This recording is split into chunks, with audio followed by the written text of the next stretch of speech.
Olá a todos, tudo bem? Lucas Melo da Brasil Horizonte aqui, começando um episódio muito especial do Fundamentalista. Hoje eu estou com um grande amigo e parceiro aqui já de longa data, eu conheci desde a época de faculdade, meu xará, Lucas Coutinho, trazendo ele aqui para fazer um papo com a gente muito dessa parte de investimento estrangeiro. Ele é um grande alocador que tem uma consultoria que investe o dinheiro dos clientes muito na parte de Estados Unidos, offshore. Então, Lucas, começando contigo aí, um minutinho de vida, carreira, filosofia e até contar um pouquinho para a gente da Bank Shop. Tá. Muito breve, eu sou engenheiro civil, trabalho no mercado financeiro há quase 15 anos. Nos últimos 6 anos, eu fundei a Bank Shop, que é uma RIA nos Estados Unidos, uma investment advisor, em que a gente ajuda os brasileiros a guardar dinheiro no exterior. Tá? De forma simples, eu acho que é isso que a gente faz. Boa. Pessoal, a ideia desse fundamentalista aqui, desse episódio de hoje, é que muitas das conversas que eu já tive com o Lucas, a gente parece ser muito antagônico. Eu gosto muito de Brasil, o Luquinhas gosta muito de Estados Unidos. É muito difícil até de eu ter argumentos bons aqui, bolsa caindo, juros no teto, a gente está discutindo se vai subir juros, dólar, o pessoal já está achando que pode voltar ali para aquela casa de R$6 ali. Então, a ideia aqui é muito pegar um pouco da cabeça dele de como um investidor de fato opera num mercado que é maduro, né? A gente sabe ali toda a questão de S&P, de Russell, renda fixa americana, pegar um pouquinho desse cenário para ele. Aí eu acho legal, Xará, da gente começar com uma visão mais generalista, assim, um overview mesmo que você está enxergando do mercado, principalmente aonde você investe mesmo, onde você está colocando ali o dinheiro dos clientes, tá? Tá. Lucas, a primeira coisa, né, falando assim, como que o estrangeiro vê o Brasil? Eu acho que tem a parte ruim e a parte boa. Embora a gente também esteja... eu acho que a gente não seja o melhor do mundo, né? Acho que a gente é um aluno nota 5, 6. A verdade é que eu acho que os outros alunos da sala também não são bons, tá? De uma forma geral, eu acho que vamos lá, fora dos Estados Unidos, como que eu vejo o mundo hoje, tá? Eu acho que esses últimos quase 10 anos que eu trabalho no mercado internacional, eu passei a ter uma visão mais global, né, do mundo, né? E assim, a Europa, eu falo que ela virou um museu, né? A Europa antigamente ela sempre estava na frente das novas tecnologias, etc. Eu acho que hoje não é mais a China e os Estados Unidos, a gente está vendo com esse negócio da inteligência artificial. Eu acho que então como país desenvolvido, né? O Japão, que eu acho que é um outro local, a Suíça também são muito bons, mas assim, a Suíça você tem um problema que é o seguinte: hoje os Estados Unidos é o único lugar que você consegue absorver a quantidade de dinheiro necessária.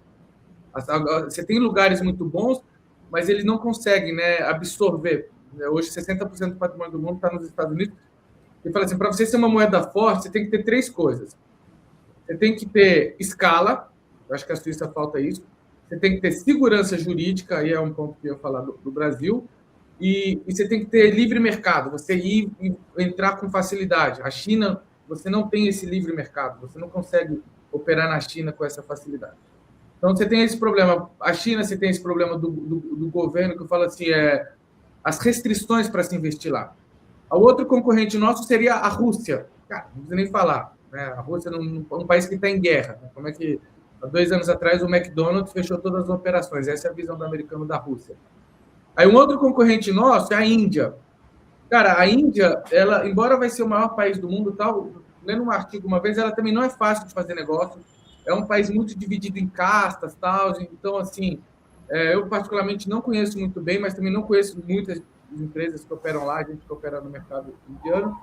Depois você vai ter os outros concorrentes nossos, eu diria, né, África do Sul. Cara, teve muito mal, né, e agora está recuperando, mas uma vez eu estava lendo um artigo, coisa de 1 ano atrás, assim, é a mesma história de Brasil. Os mercados emergentes, eu vejo que eles têm uma história em comum, é muita corrupção, dinheiro, medidas populistas, etc. E tal.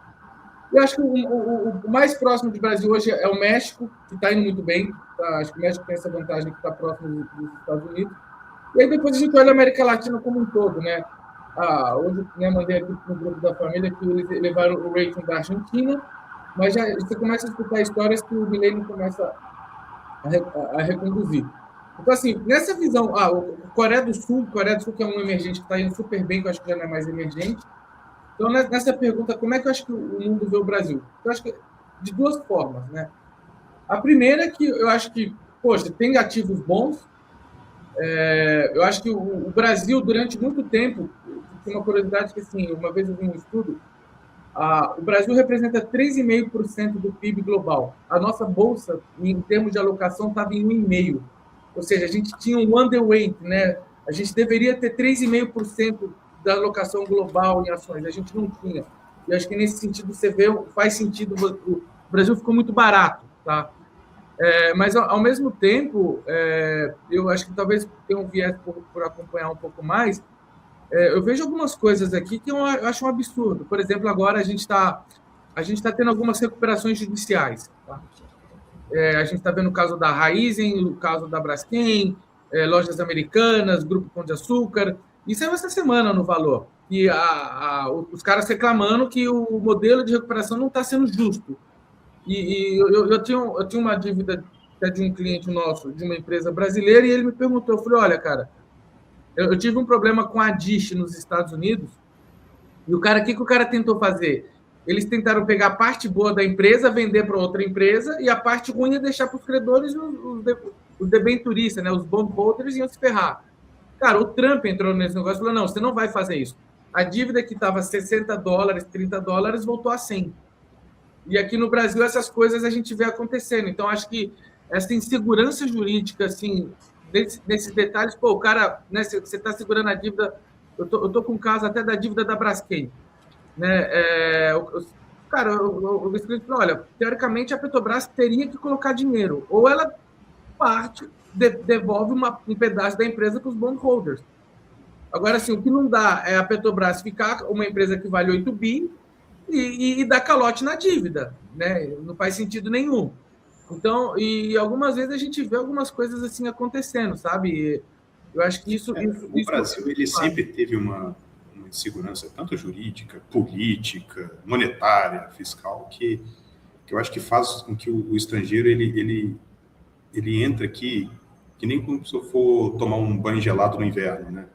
Entra rapidamente, toma um banho rápido ali, fora que vai embora, né? Meio que como se fosse um trade rápido, até muito que a gente viu isso, esse movimento aqui na Bolsa, no Ibovespa, foi muito isso. Na hora que os Estados Unidos começou a ficar muito hot nas ideias de IA, os múltiplos muito altos, e começaram a se questionar muito daquele excepcionalismo americano, eu acho que até um tema legal da gente comentar, acabou que o estrangeiro ele começou a olhar um pouco mais para emergentes, né? Meio que como se fosse uma parte de hedge, né? O Brasil é muito, né, mais aderente ali em materiais básicos, commodities, do que de fato indústria e tech, né? A gente matou a nossa indústria aí na última década e está difícil chegar nessa parte de tech aqui. A gente provavelmente vai ser de fato o grande celeiro do mundo aí na próxima década também. Mas eu vi que o estrangeiro, ele nessa tese um pouco meio anti-A, veio para o Brasil.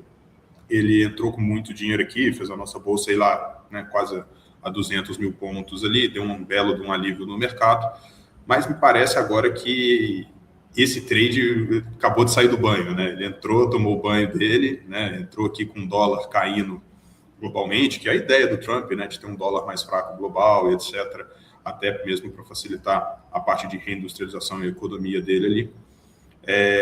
E nisso, pô, o gringo entrou com bolsa a 118, 120 mil pontos e dólar a 6,30, né? E ele vendeu bolsa aqui nesse carrego absurdo, bolsa quase 200 mil pontos e dólar a 5, né? O que eu queria te perguntar é como é que você enxerga o estrangeiro de fato.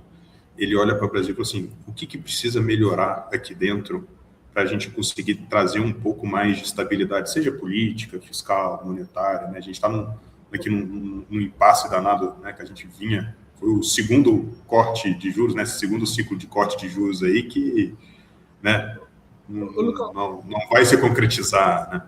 Só para complementar aqui, só para a gente fazer uma conta de papel de pão, tá?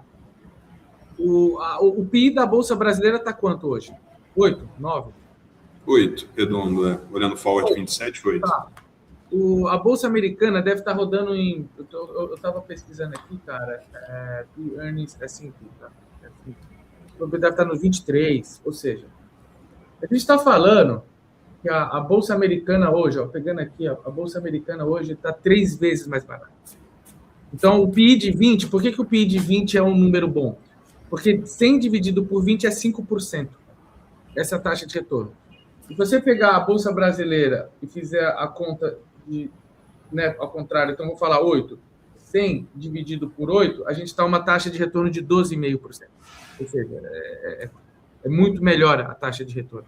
Eu acho que o Brasil, em certa medida, como é que eu vejo assim, como é que ficou lá atrás? Tá? Então, assim, durante muito tempo ele ficou underweight e muito barato. E aí, quando você tem um excesso de dinheiro que foi para os Estados Unidos, o cara falou, cara, eu tenho que tirar um pouco daqui porque o dinheiro ele é fluido, né? Então eu tenho que voltar. E aí, quando a gente olha para essa alocação global que o cara tem que redistribuir, fala, cara, peraí, dá para colocar dinheiro na China? Não, na China não dá para colocar dinheiro. Na Rússia não dá para colocar dinheiro. E aí, eu acho que nesse sentido, eu acho que olhando pela parte boa, respondendo a pergunta, pô, eu acho que, de fato, assim, a gente fala, é uma democracia consolidada, eu acho que não vejo um risco de ditadura no Brasil como um país igual a Venezuela pelo nosso tamanho, etc. Pô, acho que a gente, né, vantagens competitivas, depois eu fui descobrir, cara, no tema do agro, é um dos poucos lugares do mundo onde você consegue fazer 3 plantios. Na Rússia, por exemplo, você só consegue fazer 1 por conta do inverno. Fora a extensão de terra e a questão de ser plana, né? Facilita o maquinário, facilita a aplicação. O Canadá seria um concorrente nosso, só que o Canadá é 6 meses do ano, o cara fica, né? Parte de neve, né? Então eu acho que tem essas vantagens. Agora, assim, o que eu vejo, assim, de forma macro? Cara, eu acho que tem um tema de custo do capital, acabei de mandar isso para minha família, esse tema do custo do dinheiro, nada. O americano, vamos falar, pensar em fluxo de caixa, sem pensar em valorização de moeda nem nada. Mas o empresário americano talvez vai pegar dinheiro a 8% ao ano, né? O Fed está em 5, 3,75, né? Colocar um spread ali, está 8%, 6% ao ano. O empresário brasileiro está em 14, 15, né? Aqui, dependendo, e o cara está chegando, eu estava vendo, o custo do crédito está chegando em 25% ao ano. Ou seja, ali você já tem um fluxo de caixa muito grande. Ponto número 1. Acho que aqui tem um custo do capital. Depois você tem um outro tema, imposto. Cara, a gente está indo para a maior carga tributária do mundo, assim, porque mesmo, às vezes as pessoas falam, a China tal, cara, acho que o imposto na China é 15% ao ano. Nos Estados Unidos é 21%. Às vezes o cara fala, não, mas o bilionário lá paga... Não, o bilionário paga 40%, mas o imposto... Sobre as empresas, né, que é o corporativo, onde mexe o PIB, né, onde faz crescer. Tinha muito isso, né, os mundos, países emergentes, saindo ali de uma carga tributária geral das empresas de 35%, 36% para 25%, 26%, que é até um vídeo famoso do Paulo Guedes, né? E ele fala, cara, parece que o Brasil, ele pegou e falou assim, não, vamos fazer o contrário, porque vai dar certo, né? E o cara ainda dá uma tacada agora nesse último pacote aí do Haddad aí, que tributa o dividendo, né? Então, cara, a última fagulha ali de esperança que ele tinha ali para conseguir monetizar o acionista, o governo ainda pegou 10% para ele, né? Cara, esse tema do imposto parece que é bobagem, mas assim, no final do dia é o que o cara olha. Tá? É o que sobra no bolso para ele. Então vamos lá. Então, vamos falar, o empresário brasileiro sai com custo de dívida mais alto, depois ele sai com imposto muito mais alto. Depois você entra num outro tema que eu acho que a gente ficou para trás, que é infraestrutura. Né? A China hoje, a gente fala assim, a China, cara, a infraestrutura da China parece que é impecável. E todo mundo fala, hoje o trabalhador chinês ganha mais do que no Brasil, tá? Se você pegar, não é aquela história de mão de obra escrava, não é verdade. Isso aí ficou para trás há muito tempo. Né? Muito tempo. Então você tem outro tema que acho que é a infraestrutura que tem que melhorar. E depois você tem um tema, uma vez quando os Estados Unidos estavam implantando as medidas contra a China, aí o CEO da Apple falou assim, cara, a gente já não está lá mais por causa de mão de obra barata, pelo contrário. É um dos poucos lugares do mundo onde a gente tem a formação de engenheiros de quantidade que nenhum outro lugar do mundo tem. E até quando o André Esteves montou a Intel, ele perguntou para um empresário americano, falou, por que você não abre o seu negócio no Brasil? Né? E conversando com um amigo do meu pai, que falou a mesma coisa, né, reconfirmou, ele falou tipo assim, no Brasil vocês precisam de 100 mil... Vocês formam 100 mil desenvolvedores de software. o mercado precisa de 200. Eu sozinho preciso tipo, de 30 mil para montar um negócio aí. Ou seja, eu teria que quase que pegar todo o mercado. Então ele falou, pô, não dá, eu não consigo fazer isso. E ele falou, a China, a Índia hoje desenvolve esses caras, né? Então acho que assim que eu falo que é mão de obra qualificada, tá? Vamos falar de engenheiro e tal. E por último, cara, esse tema da segurança jurídica, de verdade, cara, é loucura. Algumas coisas assim que a gente vê aqui, por exemplo, quando o Haddad, lembra 2 anos atrás, o cara do nada, vou subir o IOF a 3%. Aí o cara, no mesmo dia, o cara parece que o presidente do Banco Central liga pro cara que ia ser uma burrada que ele ia fazer, porque nesse dia eu lembro que eu liguei pro meu pai e falei, pai, ele não pode fazer isso porque o custo da dívida e o rendimento do Brasil, se eu colocasse os 3% versus o que eu ganho nos Estados Unidos, ia ficar tão baixo que não ia fazer sentido você comprar Selic aqui, que é o hot money, né? E o cara, todo mundo ia embora. E aí o cara, não, no outro dia de manhã o cara desfaz o que ele fez da noite. Entendeu? E eu acho que isso é muito ruim. Quando você, por exemplo, se emprestar dinheiro para uma empresa, eu falo, o Brasil às vezes é o único lugar onde o cara não paga e fica com ativo. Nos Estados Unidos é o contrário, cara. Se você não pagar seu carro, o cara vem aqui, leva seu carro e não tem nem o que falar. Isso, na porta da sua casa, ele entra e leva embora o banco, né? Então, eu acho que essa dificuldade de receber, a gente está vendo agora o tema das recuperações judiciais, né, que é o mercado de crédito privado, embora, né, eu trago isso porque, assim, isso impacta quando o cara vai ser sócio de uma empresa aqui no Brasil. Ele fala, pô, eu vou dar um outro exemplo, tá, que não precisa ser muito longe.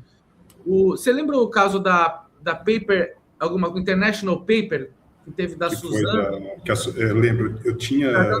O pessoal da JBS com cara, aquilo lá, aí você vê assim, pô, se é uma briga judicial, por que você está contratando Dória? Por que você está contratando Henrique Meirelles e figuras que são muito mais lobistas do que bons advogados? Exato. Então, entendeu? E agora, você acha que esse cara, se falar para ele que tem uma oportunidade de investimento no Brasil de novo, você acha que esse cara vai investir aqui? Não vai. Você acha que os amigos dele vão falar, pô, vão ter uma ótima fazenda para comprar lá no Brasil? Ele vai falar, poxa, o meu amigo acabou de investir lá, ficou 10 anos numa briga judicial e teve que contratar não advogados, mas pessoas para fazer lobby dentro de tribunais, que quer dizer, o argumento deixa de ser jurídico e passa a ser, pô, quem que você conhece para fazer destravar esse negócio, tá? Entendeu? Exato. Eu vejo muito essa parte. O Brasil é muito complicado. País continental, logística é difícil, a gente só tem uma linha de ferrovia que é da Rumo, que é um monopólio, que escoa, né, sei lá, 50%, 60% de toda a produção agrícola ali do centro-oeste brasileiro, e o resto rodoviário. A gente parece estar sempre, sabe, tentando resolver aquele provisório, que é o famoso provisório permanente, né, aquela famosa gambiarra. Só que nesse cenário, Xará, eu fico pensando muito assim, até do caso da IP. No caso da IP, a Suzano, quando ela foi... Foi a... Cara, Eldorado. Foi Eldorado Celulose, e aí você tinha a Paper, International Paper, que era o cara... E ele estava brigando com os irmãos Batistas, porque parece que eles tinham vendido na 2015, 2016, por um problema que tiveram. E aí depois, só que na hora de entregar, parece que teve alguma coisa que os irmãos Batista, eu não sei do detalhe, tá? Eu estou te falando só, a gente trouxe esse detalhe aqui, mas o que eu acho que me chamou a atenção é que, assim, o Dória, as pessoas que entraram, entendeu, cada um dos lados, já não eram mais advogados, eu falei, pô, mas eu fiquei pensando um dia, eu falei, pô, mas por que não é advogado, né? É normal isso, tá? Deveria ser uma briga de advogados. Exato. O que eu vejo, que eu acho que é legal da gente trazer para o papo, por exemplo, o caso da Suzana, o caso da JF, né, o veículo de investimento ali dos irmãos Batista, eles estão sempre no lugar certo na hora certa, né? E isso é em vários e vários negócios, Amazônia Energia, a parte a Granja Viana de ovo, né? O cara comprou a maior granja de ovo aqui do Brasil, que, não sei se era 20%, 30% de market share geral do Brasil aqui. Uma semana depois saiu aquele projeto de lei que rodou um pouquinho, depois saiu, que era carimbar o ovo, né? E era a única granja que tinha isso dentro de casa, né? E vários outros motivos. O que eu vejo é que, por exemplo, mesmo com uma carga tributária gigante, uma dificuldade de logística gigante, juros altos, que é o nosso maior competidor aqui da bolsa, de mercado, é sempre o CDI, né? Um CDI que está aqui rodando ali na casa de 14,5%, 15%, compondo o patrimônio em cima disso, é muito grande. Mas eu vejo que as empresas, elas conseguem, mesmo nesse inferno e nesse caos, ter um resultado. Por exemplo, mesmo no inferno e no caos que é o Brasil, a gente tem a maior empresa de celulose do mundo, a gente tem as maiores empresas agrícolas do mundo, a gente tem um sistema financeiro impecável, né? A parte do sistema financeiro, que até por conta do juros ser alto, né? E o banco sempre funcionou muito nessa ponta, né? De pegar, né? Ele toma juros curtos, né? Aqui os correntistas do banco empresta no longo, né? Eu vejo que tem alguns setores aqui no Brasil que, por estarem no Brasil, até por essa questão, né, essas jabuticabas daqui, eles se sobressaem. Eu queria entender se o gringo, né, o cara que olha muito os Estados Unidos, que é um mercado sem muita simetria de informação, né? Vamos pegar quem analisa a Apple e Microsoft, está nos Estados Unidos, balançou uma árvore, vai cair 20 analistas, né? Mas um analista mesmo que entende o sistema financeiro do Brasil e todas as suas leis, ele é complicado, né? Ô, Lucas, uma vez eu acho que assim, aí, para a gente que está aqui dentro, isso é uma vantagem, tá? Acho que você que faz a cobertura de ações aqui no Brasil, uma vez eu conheci um empresário, ele vendia refrigerante no interior, ali para Tocantins, Amazônia, tal, naquela região. E ele vendia o refrigerante, ele falou, meu refrigerante barato, mas o que acontece? A Coca-Cola não consegue vender lá, onde eu vou. Porque, vamos falar, tem muita informalidade, é um trânsito difícil, etc. Então, eu acho que isso cria uma reserva de mercado. Tá? Então, por exemplo, uma empresa estrangeira, a gente está vendo o caso da Shell, da Raízen. Por que a Raízen não quis colocar dinheiro? Uma das coisas que eu li. Ele não quis aumentar o aporte. Porque se ele tivesse mais que 51%, eles teriam que integrar dentro do balanço consolidado, e aí eles já tinham que fazer provisões para trabalhistas e outras coisas. Tá? Então a Raízen falou, olha, eu quero ser sócio, mas eu não quero ser controlador. Deixa você, o Rubens Ometo, vocês sabem operar o Brasil, e etc.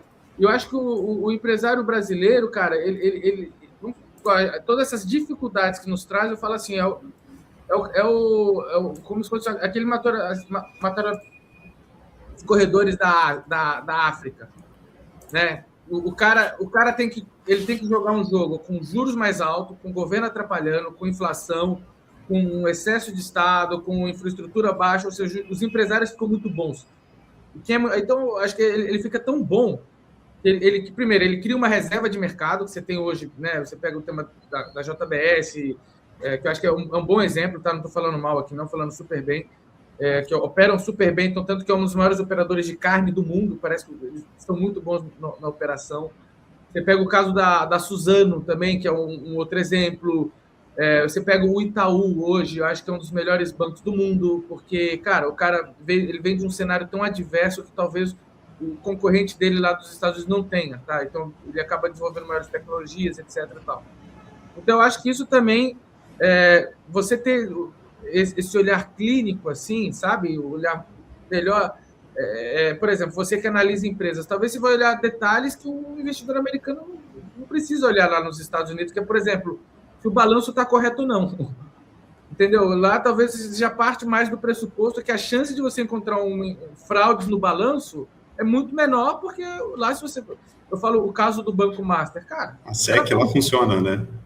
Não, era para muito mais gente estar preso hoje. De verdade. Era para muito mais gente. Então, assim, esse nível de escândalo, a gente pega o caso do Madoff, o cara morreu na cadeia. O caso do Banco Master é um desse. Entendeu? Era para um cara desse e muitos outros que ajudaram o cara tá na cadeia. Entendeu? Então, acho que nesse nível de detalhe que eu acho que para você que está aqui, assim, cria uma vantagem competitiva que o americano não consegue analisar, talvez, porque, pô, para você conhecer o negócio... Você acredita numa tese que vinha sendo discutida no mercado? Acho que de um mês para cá, ela perdeu força, mas ela já vinha ganhando uma tônica que era no olhar do estrangeiro, um Lula 4 é mais do mesmo, né? Iris ou Ariris, né? que é o que eu vejo que muitos dos locais aqui meio que já conhecem, falam, opa, Lula 4, já para a Bolsa, para os juros, para o fiscal já vai desandar, né? Você já escutou essa tese dentro aí dessa parte do estrangeiro ou nada? Cara, eu acho que assim, de tudo que eu acompanho, eu acho que, de certa forma, o estrangeiro também não fica tanto. Acho que a gente se preocupa mais porque paga para ver. Eu vou dar um exemplo assim: eu fiz um trade olhando assim que eu ganhei dinheiro, tá? Para os clientes, em eleições. Por exemplo, na Colômbia agora, eu acho que vai ter uma troca de governo. Então, por exemplo, eu comprei um título da Ecopetrol que estava pagando 8%, 8,5% ao ano. Ou seja, então, pô, é um juros muito alto. Agora, só na primeira fase, esse título caiu 1 ponto percentual. Tá? Então, isso deu uma taxa, já melhorou 5%. Tá? Eu acho que se trocar o governo, eu acho que esse título ela deveria pagar 6,5% ao ano, não 8%. Então, dá mais uma tacadinha para cima. Então, eu acho que o estrangeiro, de certa forma, ele estava olhando essa troca de governo. Então, por quê? Se você olhar, a gente vê uma onda de direita no mundo, governo mais pró-mercado. Então, você viu isso na Bolívia também. Poxa, falando com um cliente, ele falou, cara, comprou uma fazenda na Bolívia, na hora que trocou o governo, a fazenda dele dobrou de valor. Entendeu? Porque isso traz segurança jurídica. Olha o caso da Argentina hoje, tá? Eu acabei de mandar aqui o custo de dívida da Argentina, e eu mandei para a minha família, está em hoje 9% ao ano. Cara, eu vi dívida da Argentina 20, 15, entendeu? Então, eu acho que assim, você tiver um governo mais pró-mercado é bom. Eu acho que também você tem um tema no Brasil que a mim me preocupa muito, mas eu vou te falar como que eu acho que a gente vai pagar essa dívida. É por inflação, né? O governo vai imprimir dinheiro, entendeu? Então, assim, acaba que fica elas por elas, né? Porque você pega a dívida em dólar e gera inflação, você está do Brasil, que me preocupa muito, muito mesmo, tá? Eu acho que isso não é... Porque o Lula, quando ele ganhou a primeira vez, você tinha um país que você tinha uma dívida muito baixa. Estava em 30, tal, alguma coisa eu vi. Agora já está em 80. E tem um material do próprio CFA que fala quando bate 90%, 95%, 60% dos países não pagam a dívida. Uhum. E eu aprendi isso com um cliente meu, falou, como é que a gente pagou a última dívida da pandemia? Foi por inflação. Entendeu? Então, a dívida, a gente emitiu dinheiro a 7% e a inflação foi a 9%. Ou seja, o governo ganhou dinheiro nesse trade. Uhum. Entendeu? Eu acho que no final, minha visão, que aí entra o tema de ter ações. Se você tiver a Vale, tanto faz. A Vale vende minério em dólar. A Embraer vende minério em dólar. A Suzano vende... Então, essas empresas, eu acho que elas são rede contra esse mal. E acho que a dívida, nesse caso, não faz sentido, né? O CDI. Porque eu acho que, no final, como que a gente vai pagar essa dívida? Imprimindo dinheiro, gerando inflação e desvalorizando o dinheiro. E acho que o Brasil é tão bom que é difícil. Vai apanhar só, mas não acho que também vai acabar o país. Acho que nesse tema, carne, etc.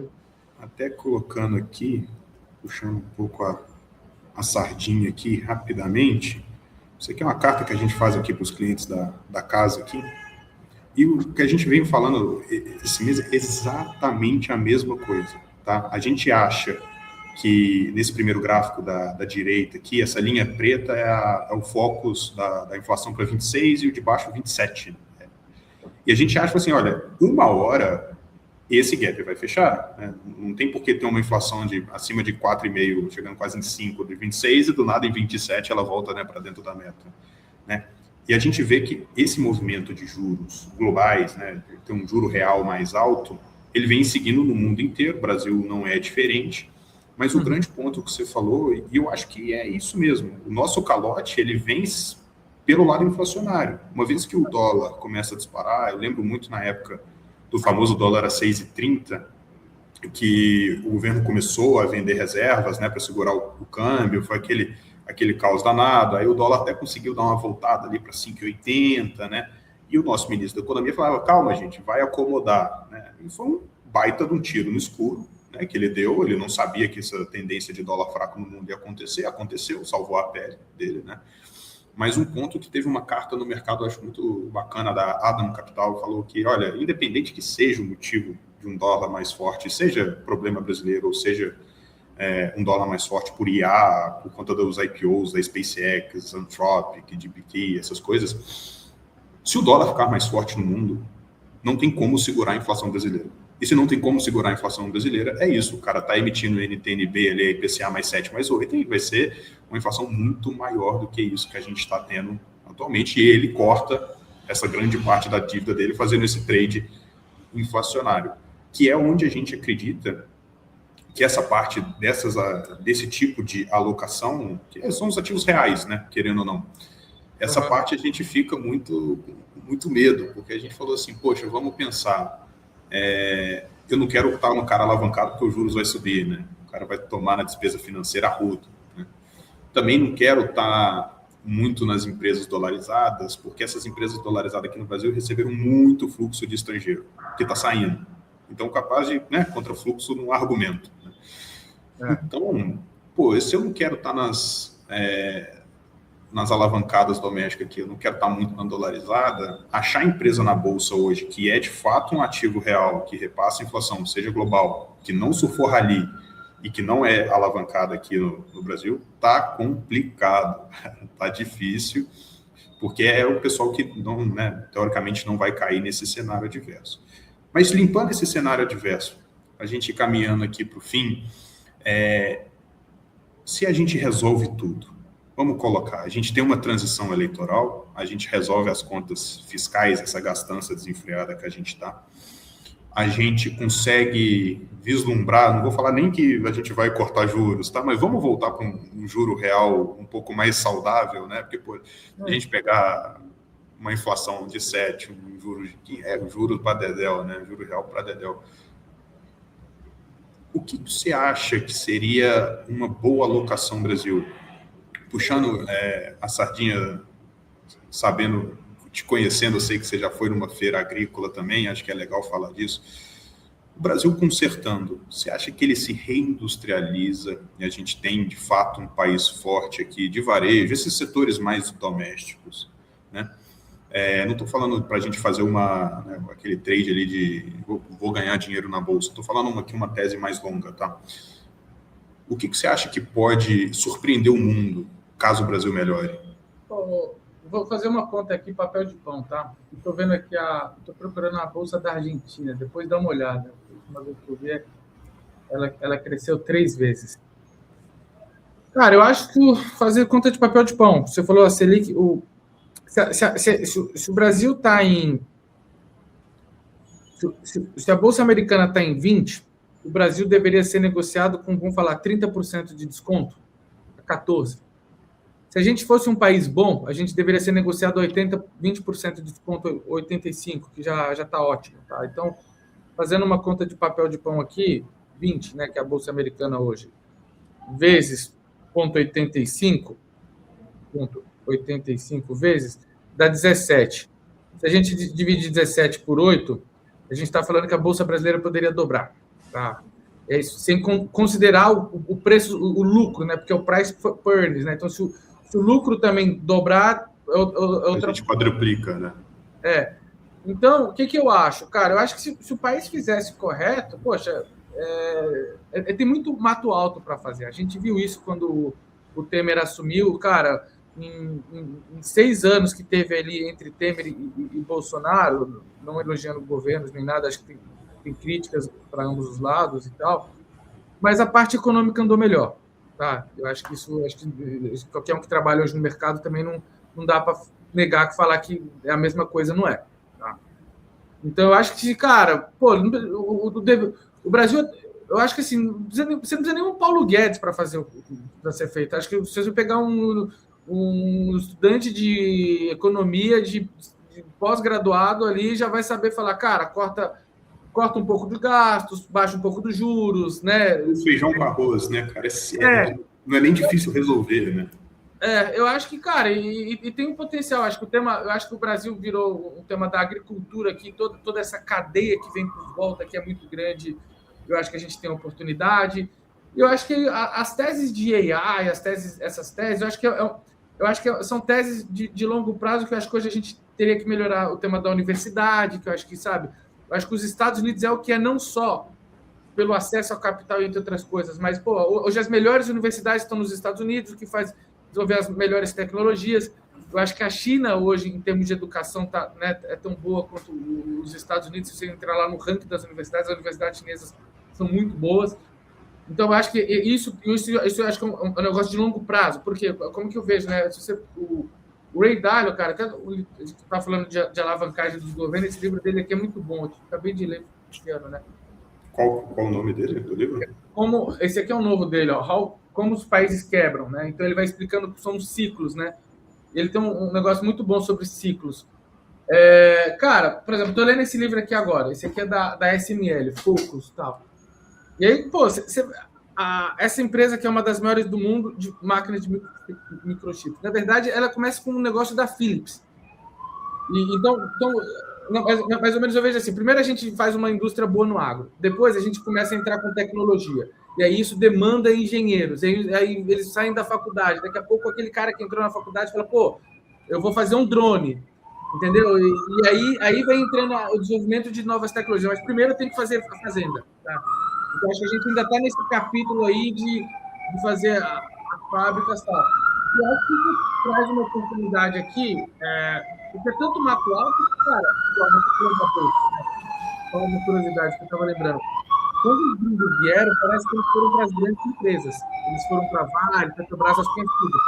E aí entra um cara que nem você, que assim, depois eles vão para as grandes, que é o mais fácil de alocar, depois eles vão começar a olhar os menores. Então, você viu uma diferença das grandes empresas versus as menores.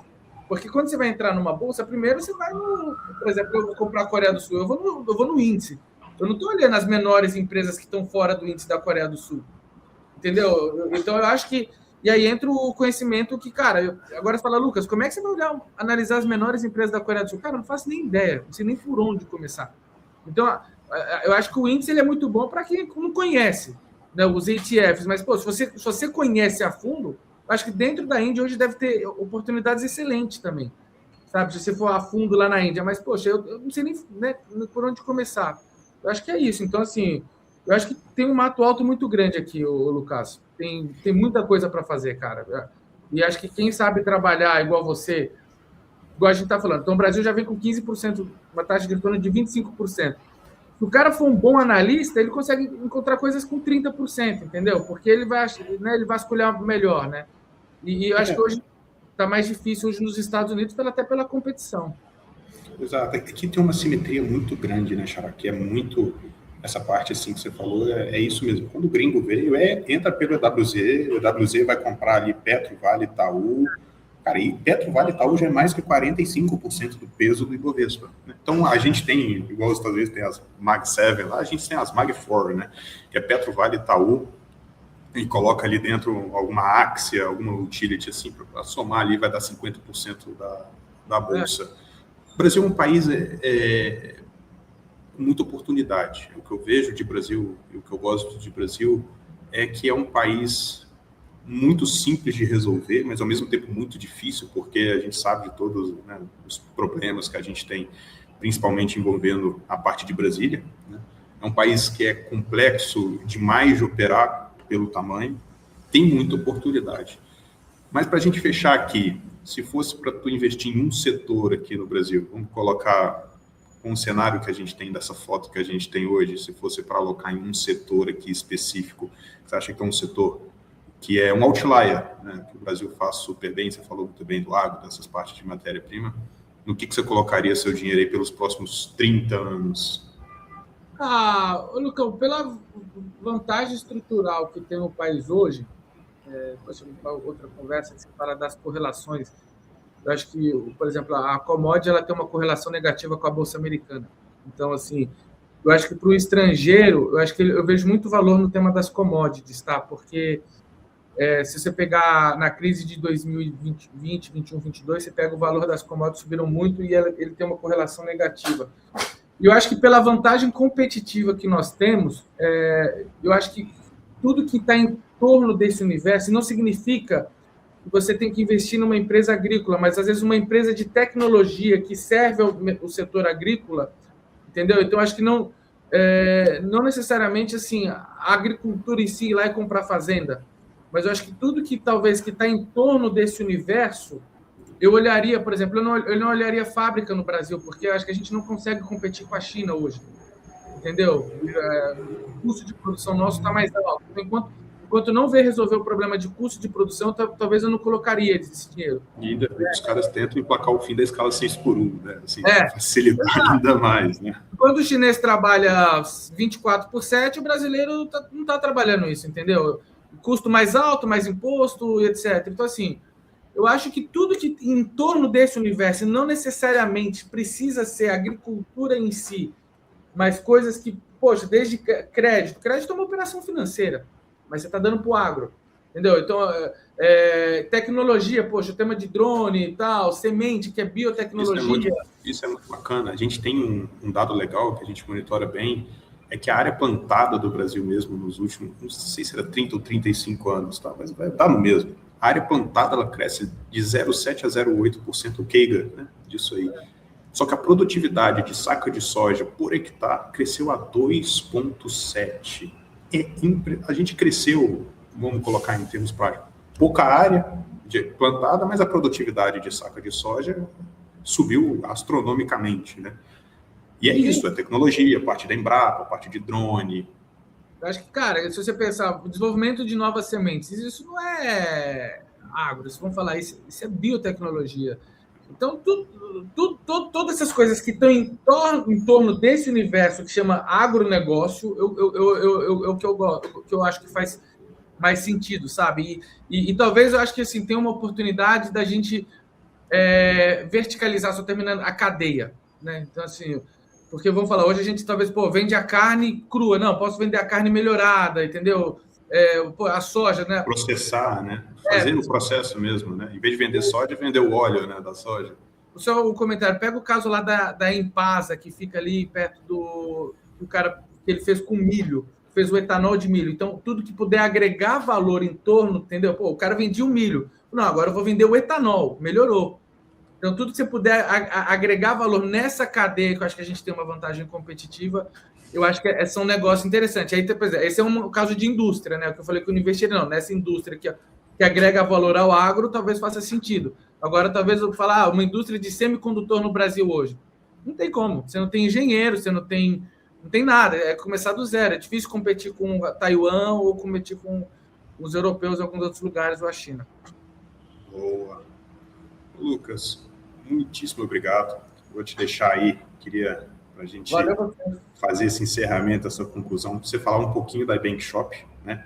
Um pouquinho de como vocês operam, vender teu peixe, falar como que vocês ajudam os investidores aí, porque no final do dia a ideia é sempre essa, né? Sempre tentar investir melhor. E para a gente que namora e vive de mercado, a gente é apaixonado com isso aqui, a gente tenta fazer para as outras pessoas também.